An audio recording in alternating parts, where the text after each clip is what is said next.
अभी टूटल बा पलंग नहीं बेड बहोई राजा राज के मिलन सोफा सेट बहोई अभी टूटल बा पलंग नहीं बेड बहोई राजा राज के मिलन सोफा सेट अली आँखों में शाहीर बिंदी माथे पे लाई बहु सब कर दी गम की फैल में बन छड़के जब आई सारे देवर जेठा के मैं गई खटक खटक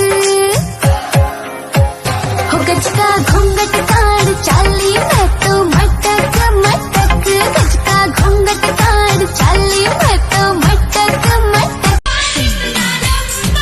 चूर थी मैं दिन भर की थकन से पड़ते ही बिस्तर पे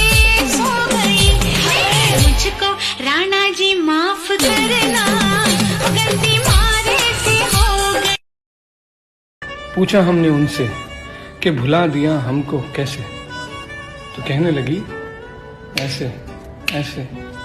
क्या रंग ला